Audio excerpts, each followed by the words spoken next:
inspired by the UDHR, such as the African Charter on Human and People's Rights, the European Convention of Human Rights, and the American Convention on Human Rights. Many national legal codes also guarantee human rights. So what is right education? Human rights education is educational about but also for human rights, for example, teaching people about international law or about human rights violations such as torture is teaching about human rights. So example number 2 is teaching people how to respect and protect rights is teaching for human rights. Human rights education is all about helping people to develop to the point where they understand human rights and where they feel that they are important and should be respected and defended. This manual can help you to teach about but also for human rights. The activities give children skills, knowledge, and attitudes which they will need to work towards a world free of human rights violations. These aspects are encapsulated in either of the activities by a participative. It is educational methodology. So,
so, number 3, environment, culture, and development rights, also called third generation rights.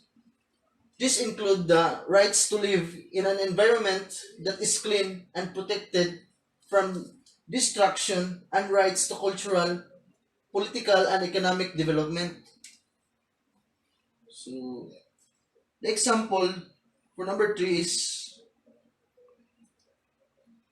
here is we can build our own homes and cultivate the land for our business.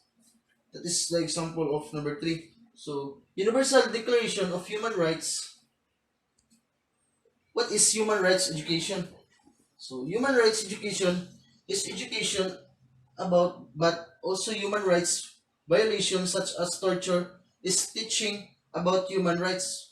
For example, number 1, teaching people about international law or about human rights violations such as torture is teaching about human rights torture. So number 2 is teaching people how to respect and protect right is teaching for human rights. So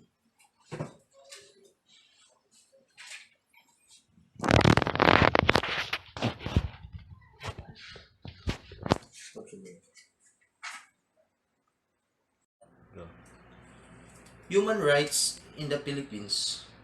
Human rights in the Philippines are protected by Constitution of the Philippines. So to make sure that persons in the Philippines are able to live peacefully and with dignity, safe from the abuse or any individuals or institutions including the state. The concept and practice of human rights within the Philippines is defined by Article 3 of the Philippine Constitution, as well as the United Nations International Bill of Human Rights, to which the Philippines is a signatory or signatory. Concept. The concept of human rights in the context of the Philippines pertains mainly but is not limited to the civil and political rights of a person living in the Philippines. So, human rights are justified set of claims that set moral standard to member of the human race, not exclusive to the specific community or citizen. Membership in the human race is the sole qualification to obtain this right.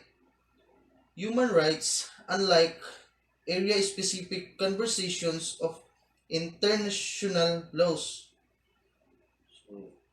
European Convention on Human Rights, and International Covenant on Civil and Political Rights, and on Economic, Social, and Cultural Rights, are universally justifiable as it pertains to the entire human race, regardless or geographical location. Human rights issues. So, Labor Code. The Labor Code is the legal code governing employment, practice, and labor relation in the Philippines. The Labor Code stipulates standards in terms of wage and monetary benefits, hours of work, leaves, rest days, holiday pays, and benefits, among others. So, prior to the Marcos martial law in the Philippines, all labor laws were not confined. So, President Marcos tasked committee from the then called Department of Labor. Now, the Department of Labor and Employees, or DOLE, to consolidate all the existing labor laws of the Philippines. So, Indigenous Peoples' Right. The Indigenous Peoples' Right Act of 1997 recognized and promoted the rights of indigenous cultural communities, indigenous peoples, or ICC or IPS, enumerated within the framework of the Constitution. It committed the state to recognize and promote the right of ICCS or IPS. Number 1, protect the rights of ICCS or IPS to their ancestral domains to ensure their economic, social, and cultural well-being, and shall recognize the applicability of customary laws governing property rights or relation in determining the ownership and extent of ancestral domain.